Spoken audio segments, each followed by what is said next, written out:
Kejaksaan Agung membentuk tim khusus untuk menangani kasus dugaan korupsi dan tindak pidana pencucian uang yang menyeret nama ex-Jampitsus Febri Adriansyah. Kepala Pusat Penerangan Hukum Kejaksaan Agung Anang Supriyatna bilang, tim khusus beranggotakan 9 orang, mayoritas jaksa yang memiliki pengalaman di Komisi Pemberantasan Korupsi. Seluruh anggota tim khusus juga dipastikan tidak berasal dari lingkungan Jaksa Agung Muda bidang tindak pidana khusus atau PITSUS untuk memastikan tidak adanya konflik of interest dalam penyidikan. Dalam sprindik baru, kami terbitkan makanya sprindik yang sifatnya khusus, kita bentuk tim khusus. Ini terdiri dari 9 orang. Yang jelas sebagian besar penyidik-penyidik ini yang berasal mantan alumni KPK. Jaksa-jaksa yang pernah bertugas di KPK. Siapa aja, Pak? Kurang lebih 9 orang. Di antaranya ada Saudara Riono, ada Saudara Katarina Girsang. Ya.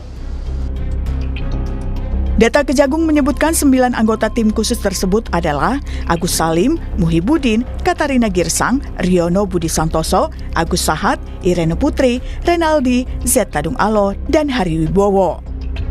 Bersamaan dengan pembentukan tim khusus, Kejaksaan Agung menerbitkan surat perintah penyidikan atau sprindik baru kasus dugaan korupsi tata kelola pasokan batubara PLTU, PT Asabri, dan PT Krakatau Steel yang menyeret ex-Jampitsus Febri Adriansyah.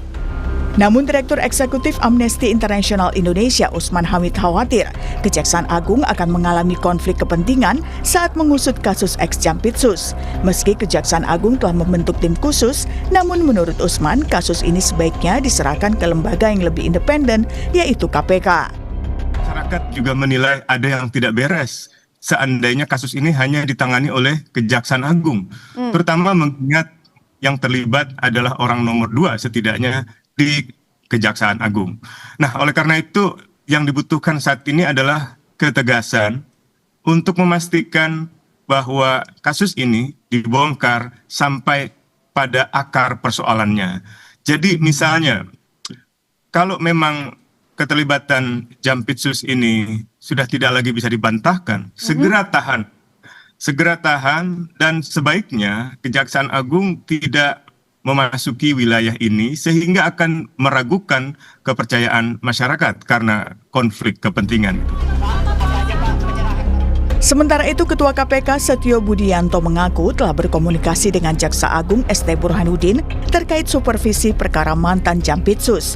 Soal apakah KPK akan mengambil alih penanganan perkara ex-Jampitsus, Setio mengatakan menghargai proses penyidikan yang berlangsung di Kejaksaan Agung. Sudah ada ketentuan, ada pasal 6 yang mengatur tentang kewenangan, koordinasi, dan supervisi. Nah, nanti sambil kita tindak lanjuti, meskipun secara permintaan, secara lisan sudah disampaikan, nanti kan pasti ada permintaan juga secara tertulis dan akan dibahas sesuai dengan SOP yang ada di KPK. Komunikasi formal secara resmi antar kelembagaan sudah mulai berjalan belum? Ya, sudah mulai jalan. Termasuk komunikasi Bapak dengan Pak Jaksa Agung? Tadi kan sebelahan saya sama beliau duduknya. Sudah membahas kali itu dengan Pak Jaksa Agung, Pak Jaya? Sedikit banyak sudah adalah pembahasan dari beberapa waktu yang lalu. Artinya itu menunjukkan keseriusan daripada Kejaksaan Agung untuk menindaklanjuti penanganan ini. Lalu apakah dengan sprindik baru dan pembentukan tim khusus dapat membongkar 3 kasus yang melibatkan mantan Jampitsus Febri Adriansyah? Tim Liputan, Kompas TV. Ya, Saudara, Kejaksaan Agung membentuk tim khusus untuk menangani kasus dugaan korupsi dan tindak pidana pencucian uang yang menyeret nama ex-Jampitsus Febri Adriansyah. Tim khusus beranggotakan 9 orang, mayoritas jaksa yang memiliki pengalaman di Komisi Pemberantasan Korupsi atau KPK. Lalu apakah tim khusus ini mampu membongkar 3 kasus korupsi yang menyeret ex-Jampitsus Febri Adriansyah? Kita bahas bersama dengan Komisioner KPK 2015-2019 Saud Sitomorang dan pakar hukum pidana Universitas Tarumanegara Heri Firmansyah yang akan segera bergabung, Saudara.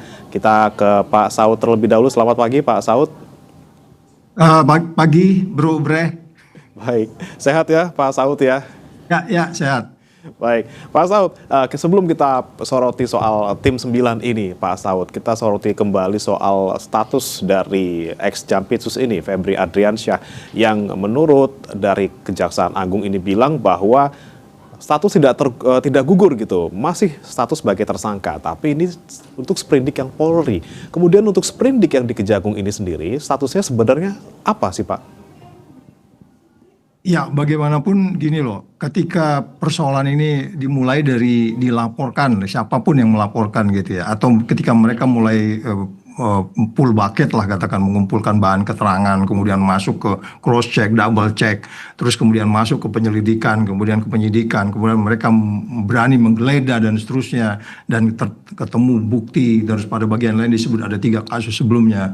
Ini kan meyakinkan kita betapa luas dan dalamnya kasus ini. Ketika Anda bicara luas dan dalamnya kasus ini, Anda harus bicara kecepatan. Nah, ada respon yang kemudian membuat dugaan saya strategi splitsing ya. Jadi dari satu perkara, dari satu berkas yang diberikan oleh kemudian Kortas Tipikor, kemudian di Kejaksaan, kemudian dibagi menjadi 3 sprindik yang mereka sebut. Saya menduga itu, saya menyebutnya itu strategi splitsing. Dan saya pengalaman juga dengan beberapa 9 orang ini di DKPK, memang mereka strategi splitsing itu menjadi lebih ringan untuk mendalaminya. Pada titik ini kita percaya 9 orang ini firm untuk menyelesaikan ini. Strategi splitsing itu menunjukkan betapa dalamnya, betapa luasnya kasus ini, tempus delicti dan seterusnya, yang meyakinkan kita untuk sementara waktu kita bisa melihat akan ada perkembangan ke depan, untuk kemudian kita bisa melihat siapa-siapa lagi yang harus bertanggung jawab secara vertikal dan horizontal di dalam case ini. Jadi people change, orang bisa berubah, tapi saya masih menitikkan beberapa harapan untuk kemudian 9 orang ini bekerja dengan strateginya. Nanti kemudian akan muncul, pasti akan ada sprindik lain lagi, keyakinan saya. Mereka pengalaman di kasus-kasus yang pelik ya. Saya nggak usah menyebut beberapa kasus yang mereka tangani di KPK ketika saya di sana, tapi saya melihat mereka punya naluri yang kuat untuk kemudian sebagai penuntut, yang kemungkinan bisa meyakinkan kita bahwa ini akan diselesaikan sehingga hukum menjadi pasti, hukum menjadi adil, hukum menjadi lebih bermanfaat. Akan tetapi sekali lagi, karena saya mengatakan orang bisa berubah dari waktu ke waktu, yang paling aman adalah bagaimana KPK terus mensupervisi ini sehingga kemudian dalam hal ada terjadi hal-hal yang meragukan sehingga mereka dapat sesuai kewenangan Undang-Undang 19 2019 itu diminta tidak diminta, KPK berwenang mengambil alih ini karena ini melibat di pasal 11 itu melibatkan aparat penegak hukum. Gitu sementara, Bre. Oke. Pak Saud, berarti kalau Anda melihat 9 orang ini menurut Anda selain mungkin secara kemampuan, secara profesionalitas juga mumpuni, tapi terkait dengan bagaimana dia independen ataupun mungkin tidak memiliki afiliasi dengan FA, seperti apa Pak? Ya, itu keraguan utamanya di situ, gitu ya. Itu yang kita sebut selama ini sebagai jeruk makan jeruk itu ya. Kalau dari sisi knowledge, pengalaman, integrity di masa lalu kita nggak ada ragu. Ada beberapa kasus yang pelik yang menurut saya ketika rapat di KPK itu bagaimana mereka mengeluarkan jalan pikirannya. Saya yakin bahwa mereka akan bisa perform di sini sehingga kemudian yang saya sebut tadi kedalaman dan keluasan kasus ini bisa secara cepat mereka selesaikan. Jangan lupa ini ada kaitan dengan posisi negara kita yang indeks persepsi korupsi 34. Berapa bulan lagi ke depan itu akan diumumkan indeks persepsi korupsi baru. Harapannya pemerintahan Prabowo ini bisa mengangkat indeks persepsi korupsi itu. Karena itu sangat linier dengan nilai kurs rupiah. Itu sangat linier. Nggak bisa bilang itu nggak ada kaitan dengan investasi dan terusnya, gitu Bre. Oke, baik. Sekarang saya juga mau sapa Mas Heri Firmansyah yang sudah bergabung. Selamat pagi Mas Heri. Selamat pagi Mas Firman dan juga Pak Saud Situmorang, salam hormat. Pagi Mas Heri. Mas Heri, kami ingin pastikan kembali gitu ya soal status Febri Ardiansyah sebenarnya di Kejaksaan Agung ini. Tadi sempat saya tanyakan juga ke Pak Saud, bagaimana sebenarnya dengan sprindik yang berbeda, apakah status dari FA ini juga bisa sama, tersangka juga gitu? Ya, sudah ada jaminan ya dari beberapa pembicaraan dari internal Kejaksaan bahwa statusnya tidak berubah. Karena memang ini hanya meneruskan saja, bahasanya mungkin pelimpahan atau pengalihan itu terserahlah secara penggunaan kata ya. Tapi yang pasti hakikatnya adalah ini hanya meneruskan saja proses yang sudah dilakukan oleh Kortas Tipikor dari kepolisian. Nah, dalam konteks ini yang masyarakat inginkan adalah pastinya penegakan hukum ini tetap berjalan sesuai relnya, transparan, akuntabel, profesional, karena kita tahu semua ini melibatkan dugaannya adalah orang di lingkungan top level manajemennya ya di institusi kejaksaan. Maka tentunya penegakan hukum ini tidak boleh kemudian tidak berjalan secara profesional tadi. Nah, masyarakat melihat dari awal penanganan kasus ini yang memang dirasa banyak lubang-lubang dalam hal segi formilnya, yang dikhawatirkan nanti ini jadi alat atau senjata untuk digunakan dalam misalnya pengajuan pra peradilan atau proses lainnya, atau nanti malah muncul misalnya tersangka lain yang kemudian akhirnya dikatakanlah dipersalahkan atas semua tindak pidana yang sedang diproses ini. Ini kan dugaan-dugaan yang masyarakat saat ini perdebatkan ya, yang muncul di lini masa, di media sosial ya, yang banyak kemudian kita tangkap menjadi sesuatu kekhawatiran adanya intervensi, tidak independennya proses penanganan perkara ini. Belum lagi kalau tadi menyambung dari dialog sebelumnya bahwa masyarakat sebenarnya ingin di mana peran atau posisi Komisi Pemberantasan Korupsi saat ini. Tadi Pak Saud, kalau saya tidak salah mendengar, sudah bicara tentang pasal 6, pasal 11 ya. Ada pasal 10A gitu ya. Ada Perpres nomor 102 tahun 2020 yang bicara tentang supervisi dan koordinasi penanganan tindak pidana korupsi, yang sebenarnya ini tidak salah ya. Ini sangat relevan sekali dengan apa yang dikhawatirkan masyarakat tadi ketika ada dua institusi yang ya kalau kita lihat walaupun sudah menampik dengan adanya pertemuan di level atas ya antara Pak Jaksa Agung dan juga Pak Kapolri, ini ada seperti dalam tanda petik sandra menyandra dengan ya, karena kalaupun kita katakan ini prosesnya sudah dikuntit 1 atau 2 tahun yang lalu, kenapa kemudian lambat sekali, padahal dalam konteks pemberantasan korupsi momentum itu penting. Bisa saja ya sudah hilang barang bukti dan lain sebagainya. Waktu pas penetapan Pak Febri Ardiansyah sebagai tersangka, itu kan ada jeda yang lumayan cukup itu kan, sampai memberikan keterangan pers dan lain sebagainya. Walaupun sekali lagi memang kita masih menggunakan presumption of innocence ya, asas praduga tidak bersalah, karena proses ini masih panjang. Ini lagi demam Piala Dunia Mas Bri. Kayak ingat kita kemarin ya, Inggris kalah lawan Argentina 2-1 kan. Jadi pendukung Inggris yang nonton di menit 80 itu masih berbahagia dia. Nah, jadi kita harus melihat ini sampai akhir Pak. Nggak bisa kemudian hanya melihat di awal komitmennya, karena pemberantasan korupsi, penegakan hukumnya dalam hal ini butuh konsistensi. Gitu. Tapi Mas Heri, kalau kita lihat ini 9 sudah ada sebagian besar yang dari KPK seperti itu jaksanya. Kalau kita lihat, kenapa nggak kemudian langsung aja KPK sekalian yang ambil gitu? Apakah cukup dengan hanya 9 jaksa dari Kejaksaan Agung yang sempat pernah bekerja di KPK, ini juga cukup untuk bisa memastikan independensi itu? Saya tidak bisa mengatakan itu representasi dari KPK secara institusi ya, tapi yang mungkin nanti lebih tepat untuk menjawab ini adalah Pak Saud Situmorang, karena pernah bagian dari KPK begitu ya, atau juga internal KPK saat ini yang kita belum mendengar statement tegasnya ya, mungkin statement dalam tanda petik bahasa politiknya menunggu ya, mengikuti, monitoring dan lain sebagainya. Dan paling lemah memang dalam pemberantasan korupsi kita adalah fungsi koordinasi dan supervisi yang sebenarnya itu ada di pundaknya KPK ya. Cuman memang ada perdebatan di Undang-Undang 19 tahun 2019, ada yang mengatakan pelemahan KPK dalam tanda petik ya, dan lain sebagainya. Tapi tentunya kalau kita secara logika saja ya, ada dua pihak yang sedang bertikai. Ya harusnya penengah kan. Posisi penengah ini kan sebenarnya dalam penegakan hukum tindak pidana korupsi bisa dilakukan KPK, karena penyidik dalam hal ini adalah pemberantasan korupsi selain dari kepolisian dan kejaksaan adalah KPK. Tapi kita tidak melihat ada willingness yang kuat dari KPK ya pada saat ini. Apa saya yang kurang mengikuti perkembangan dari KPK, mudah-mudahan nggak lama lagi KPK dengan mungkin adanya tekanan dalam terpenting masyarakat untuk melihat positioning KPK kemudian muncul dan bisa memberikan bukan hanya statement tapi tindakan yang nyata dalam proses ini, minimal mengawal secara sungguh-sungguh proses ini dengan gitu. Baik, baik. Saya ke Pak Saud lagi. Pak Saud, KPK dinilai tadi mungkin masih menunggu-nunggu gitu. Tapi momennya kapan sih, Pak? Ini kan sudah banyak desakan dan juga kita butuh wasit lah dalam tanda kutip gitu ya, wasit untuk menengahi permasalahan ini. KPK harus ngambil kapan dan kemudian teknisnya apakah kemudian memungkinkan dan juga tidak akan dihalang-halangi gitu, Pak?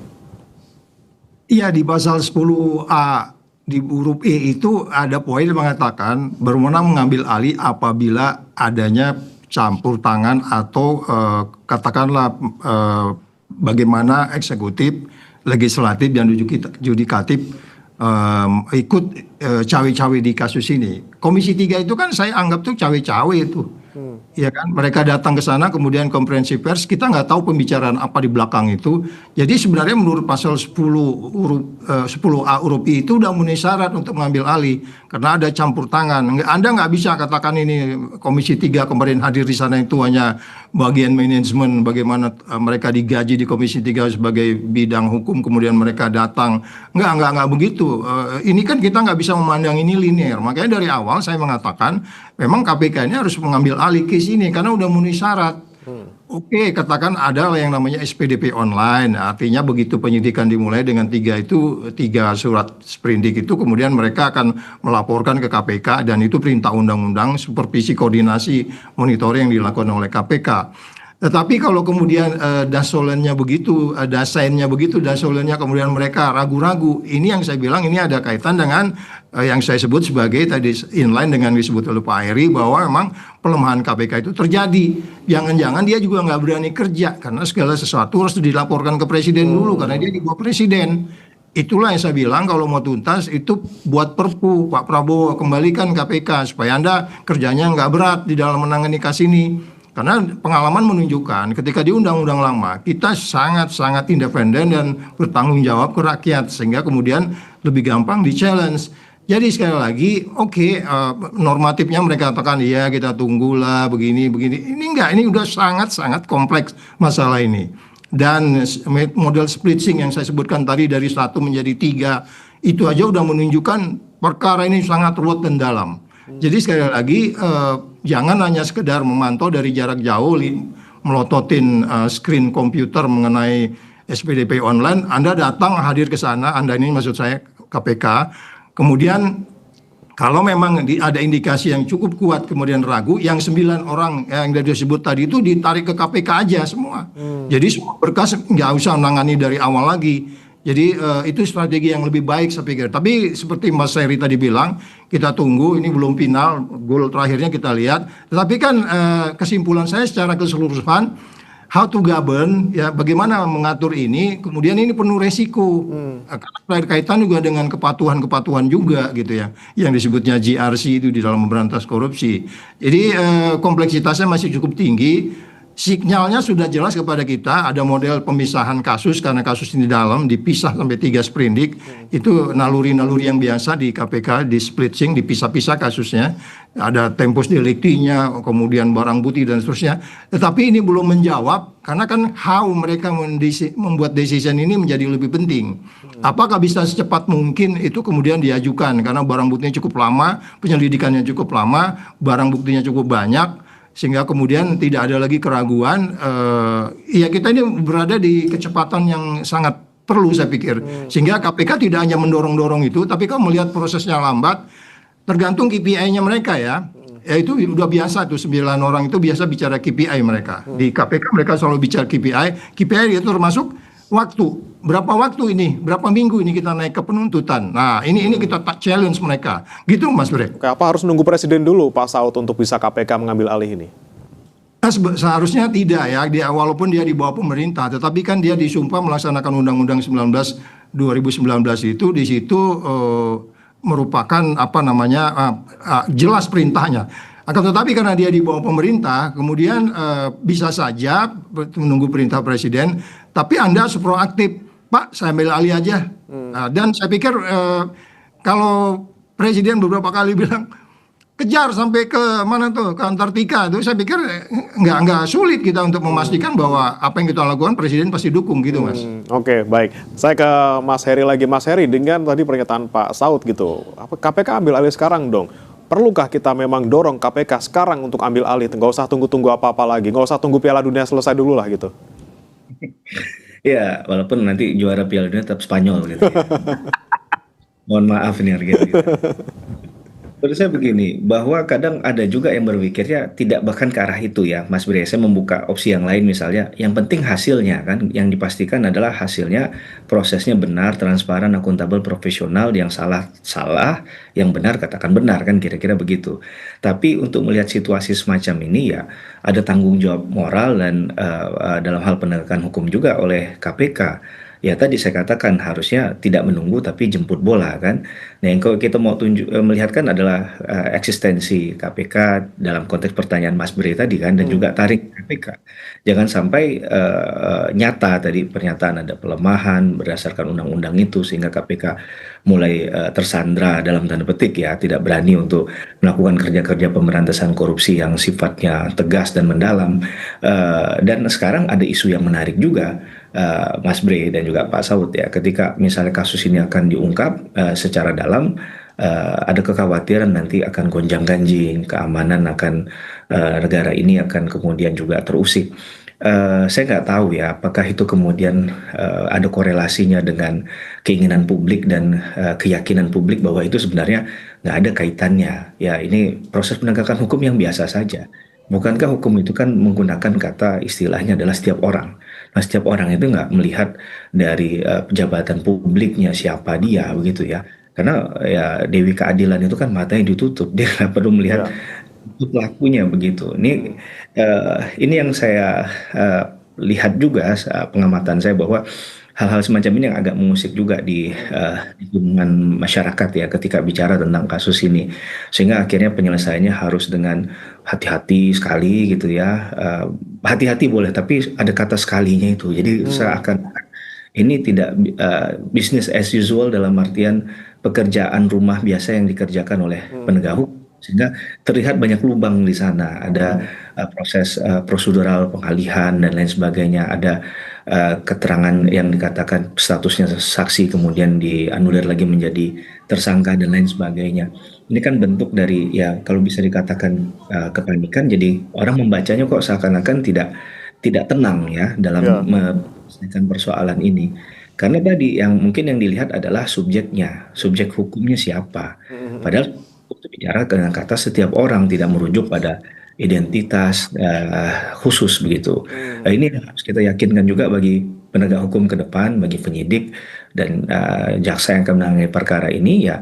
Yang tadi saya sederhana saja, yang benar katakan benar, kalau salah katakan salah. Jadi Pak FA juga dalam hal ini punya potensi untuk belum tentu salah kan, walaupun mengatakan buktinya sudah sangat kuat ini, ada 74 kg batang emas begitu kan, kemudian ratusan miliar, 400-an sekian miliar. Baik. Yang drastis. Tapi kan sekali lagi bahwa penyitaan itu harus ada kaitan dengan tindak pidana. Tapi Mas Ferry, maaf saya potong. Memang kalau kita bicara soal subjeknya adalah FA gitu, mungkin kita bisa lihat bersama-sama prosesnya seperti apa. Oke, semuanya sudah berjalan seperti seharusnya, benar semuanya. Tapi kemudian jika kita melihat ini kan kasus ditangani oleh keluarga sendiri. Dalam tanda kutip ini anak kecil lagi nyolong permen, dikasih ke orang tuanya, dibina dan dihukum. Tapi apakah kita bisa menjamin bahwa ternyata tidak terlibat orang tuanya atau misalnya ada keluarga lain yang terlibat di dalam situ? Ya, hukum itu berusaha untuk objektif memang Mas Bre, tapi siapa yang bisa menggaranti objektif 100%? Ya pasti subjektivitas. Kalau kita bicara hukum dan non-hukum, ada istilahnya tekanan psikologis, ada relasi kuasa, ada kadang perkenalan ya mungkin secara emosional pernah dekat, pernah ditolong dan lain sebagainya. Itu yang kita kan nggak pernah tahu rekam jejak itu ya. Akan capek kita akan menilai itu, tapi memang yang harus dipastikan ya mereka tidak ada konflik of interest, integritasnya tinggi. Ini yang harus diperhatikan begitu. Dan publik akan merasa nyaman kalau ini ada tidak di antara kedua belah pihak yang sudah ya mungkin kita bisa katakan terang-terangan di media itu kan banyak persoalan ya sebelumnya yang muncul pasca bahkan sebelum Pak FA ini ditetapkan menjadi tersangka. Jadi agak sulit untuk menilai ini secara hukum murni begitu, karena harusnya kalau hukum murni dari penyitaan kemarin mungkin dalam hitungan jam sudah ada tersangkanya. Kita nggak tahu harusnya siapa tersangkanya, baru ujung belakangan baru tahu kan. Itu pun lebih tahu media, kita lebih cepat dapat tahunya dari media. Padahal komunikasi ini harus dibangun dari awal oleh pihak penyidik secara cepat. Oke. Ya, karena penggeledahannya secara nyata ya kan sudah dilakukan di beberapa tempat, beberapa titik, ini kan berarti kan serius. Jangan sampai tindakan awal itu kemudian akhirnya ya kontraproduktif, Ya. karena sekali lagi ini kan penyelesaian tindak pidana itu harus sampai pada titiknya. Oke, Jadi, baik. Baik, saya ke Pak Saud. Pak Saud, kita tadi bicara soal barang bukti. Dari awal penggeledahan sudah ketahuan, tapi sampai sekarang kita belum tahu pemiliknya siapa gitu.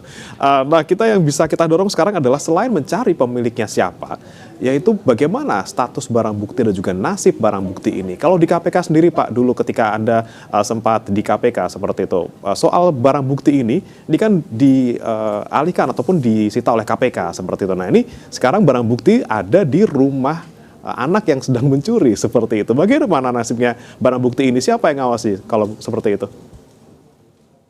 Ya, kembali lagi soal kepercayaan. Itu yang saya bilang risikonya cukup tinggi kalau ditangani oleh tuan rumahnya sendiri gitu ya. Itu yang dari awal makanya saya katakan ini kan republik ini persoalan kepercayaan, persoalan utamanya. Nggak ada yang bisa dipercaya lagi di negeri ini. Even kepada presidennya, rakyatnya tiap hari bikin meme-meme juga kan, ngeledek-ngeledek gitu kan. Rakyatnya disuruh keluar dari negerinya gitu kan, itu kan mengurangi kepercayaan gitu. Ada nggak ketulusan dalam membangun hukum yang baik? Karena kalau kita bicara hukum itu, apalagi kompleksnya kasus ini, nanti itu kan pertanyaannya kan siapa pelaku utamanya, siapa pelaku pembantunya, siapa yang memberi perintah, siapa pelaksana, terus bagaimana pihak-pihak yang menikmati ini kan harus dibuka oleh 9 orang ini gitu. Kalau ini nggak dibuka, ini ya omong kosong gitu. Jadi kita sekarang mempercayakan 9 orang itu. Saya katakan risikonya terlalu tinggi. Kita sekarang sedang mencoba melaundry kasus ini dengan meletakkan kepada 9 orang itu. Itu sebelumnya itu saya katakan berisiko. Udah yang 9 orang itu supaya nggak bawa lagi kembali sebagai penyidik, tapi mereka bekerja di bawah koordinasi KPK secara keseluruhan. Nah, ini baru kepercayaannya tinggi nih kalau begini gitu ya. Jadi sekali lagi, tadi kan Mas Heri udah mengingatkan bagi kita. Ini kan kita bicara barang siapa, ya kan? Siapa saja gitu, nggak ada urusan mau siapa, masih aktif kayak bekas siapa kayak tokoh politik. Ya urusannya Indonesia ini kan korupsi itu selalu political corruption, state capture corruption. Ya kan, nggak ada ini berdiri sendiri itu nggak ada. Nah oleh sebab itu, kalau presiden yang punya naluri yang kuat tentang bahwa ini contoh yang sempurna untuk dijadikan sebuah penyelesaian di pemerintahannya, harus tidak hanya berupa normatif, manggil ya kamu koordinasikan ya kamu baik-baik ya. Pertanyaannya how-nya itu yang nggak bisa kita jawab gitu loh. Jadi sekali lagi kalau umpamanya kemudian ini per hari ini kita diskusinya masih bagaimana bisa membuka case ini menjadi lebih luas, dalam dan cepat, itu juga masih dipertanyakan bagaimana Anda mengerjakannya. Tadi kan Mas Brett bertanya itu barang di sana, oke lah itu masih bisa lah kita katakan barang bukti, tapi nggak bisa juga kita membawa orang ke depan pengadilan dengan baik kalau barang buktinya kemudian menjadi perubahan status. Kemarin kan sudah dibilang itu bukan uang gue, bukan orang lain. Saya khawatir nanti juga 9 orang ini bilang oh iya itu bukan uangnya dia, uang orang lain dititipin di situ gitu kan, susah kita. Karena kaitan dengan bukti-bukti sebelumnya. Kalau ada bukti-bukti sebelumnya kan mungkin Polri bisa bilang enggak, itu kita lihat kok ada transfer, kita lihat kok mereka menyerahkan ada komunikasi. Nah ini yang harus dijelaskan ke publik bahwa mereka memang perform di situ, bahwa mereka sesuai dengan KPI-nya. KPI-nya kalau saya bilang sih kecepatan, ketepatan, keluasan menangani kasus ini, begitu Bre. Oke, baik. Kembali saya ke Mas Heri. Mas Heri tadi, apakah perlu kita kemudian mendorong, 9 orang ini jaksa dari Kejaksaan Agung, tapi kemudian bisa bekerja di bawah koordinasi KPK untuk menangani kasus ini, dan tadi soal barang bukti juga, kita bisa pastikan di dalam rumah di situ tidak diapa-apakan, atau nanti tidak berubah, misalnya kepemilikannya tahu-tahu bukan pemilik yang seperti selama ini kita kira, bukan pemiliknya, bukan yang itu gitu. Ya, yang paling sulit bagian ini adalah memastikan bahwa benar apa yang terjadi sesuai SOP begitu ya, sesuai dengan asas, teori, prinsip hukum yang ada. Karena pelaksananya kan juga manusia kan, dan sayangnya butuh pengawasan berlapis dalam konteks ini. Padahal tadi isunya saya sepakat dengan Pak Asot Sitomorang katakan ada trust issue ketika ini diberikan. Ini kan berarti problem dasar kita dalam berpijak bicara tentang penegakan hukum di negara ini, tidak hanya tindak pidana korupsi sebenarnya. Apalagi tindak pidana korupsi yang orang tahu ini berkaitan dengan uang ya, kemudian juga ada mungkin konflik of interest dari masing-masing institusi yang kita nggak tahu seperti apa di dalamnya. Maka harusnya dalam setiap penanganan ini ya diinformasikan, bukan detik demi detik lah, mungkin agak terlalu berlebihan ya, tapi day by day dalam hal proses ini ya harusnya publik bisa mendapatkan informasi yang tepat dan benar, dan jangan sampai membingungkan. Yang kemarin kalau benar itu ada istilah dari saksi kemudian menjadi tersangka, itu kan gapnya terlalu jauh, Mas Bre. Bagaimana mau mempercaya substance-nya kalau ternyata hal-hal semacam ini saja membuat publik menjadi bingung kan? Jadi seakan-akan tidak percaya diri, seakan-akan ragu-ragu, seakan-akan terlalu hati-hati. Nah, ini yang kemudian dibaca publik, ada apa? Dan kemudian ya jangan salahkan, akhirnya ada yang berpikir menjurus kepada hal-hal yang negatif misalnya, walaupun belum tentu itu benar gitu. Kita harus percaya bahwa ada orang yang darahnya itu merah putih untuk. Nah, ini akan ya sosok semacam ini yang harusnya mengambil alih dan diberikan kepercayaan untuk menjalankan tugas-tugas yang sangat terhormat ini. Ya, karena kalau kasus ini ditangani oleh orang-orang yang kemudian punya catatan rekam yang tidak baik juga, ya bisa jadi pukulan balik kan. Karena ya ini adalah celah bagi mereka yang dijadikan tersangka untuk melakukan perlawanan tadi. Nah, nanti kemudian ke depan ada pra peradilan dan lain sebagainya, itu pun sudah banyak penilaian dari media dan juga masyarakat yang mungkin tidak akan terjadi, tapi menjaga-jaga jangan sampai ada skenario-skenario yang diselundupkan dalam tanda petik ya perkara ini, karena bisa saja dicoba dengan berbagai macam cara. Kayak kemarin kalau saksi statusnya saksi misalnya itu benar, kemudian tidak ada reaksi dari publik, ya mungkin juga akan terus begitu ya status itu begitu, jadi kayak test the water aja. Maka ini kan perlu juga diperhatikan ya, masyarakat sekarang sudah sangat pintar memahami hal-hal semacam itu yang perlu kita ingatkan. Masyarakat juga sudah walaupun mereka bukan kuliah di Fakultas Hukum ya secara resmi begitu, tapi mereka juga sebenarnya sudah sangat paham dengan hal-hal semacam ini. Jadi kita mengingatkan bahwa mata dan telinga dari proses penegakan hukum ini ada di setiap masyarakat dan harus disampaikan yang benar tadi. Kalau memang tidak salah ya katakan tidak salah. Kalau dia memang salah ya proses sesuai dengan hukum yang berlaku. Dan yang sampai ada konflik of interest. Nah, penjabaran konflik of interest sekali lagi Mas Bre yang memang agak sulit begitu ya dalam setiap penanganan tindak pidana korupsi bisa ditemukan begitu. Sebelum kita lihat nanti kasusnya diambil KPK, paling tidak Kejaksaan Agung kalau bisa menjaga kepercayaan masyarakat, berikan informasi secara sesering mungkin, seterbuka mungkin agar masyarakat juga percaya bahwa ini akan kasusnya diusut tuntas oleh Kejagung, dan yang paling kita tunggu kapan FA diperiksa ya. Terima kasih Mas Heri Firmansyah, pakar hukum pidana Universitas Tarumanegara, dan juga Pak Saud Sitomorang, Komisioner KPK 2015-2019 sudah bergabung di Sapa Indonesia Pagi. Salam sehat, selamat pagi. Salam sehat. Bang, izin Bang. Saudara jangan beranjak, kami akan kembali dengan informasi. Meski Pertamina sudah memasok 6.600 kiloliter BBM di sejumlah SPBU di Kota Medan, pagi ini antrean masih terjadi.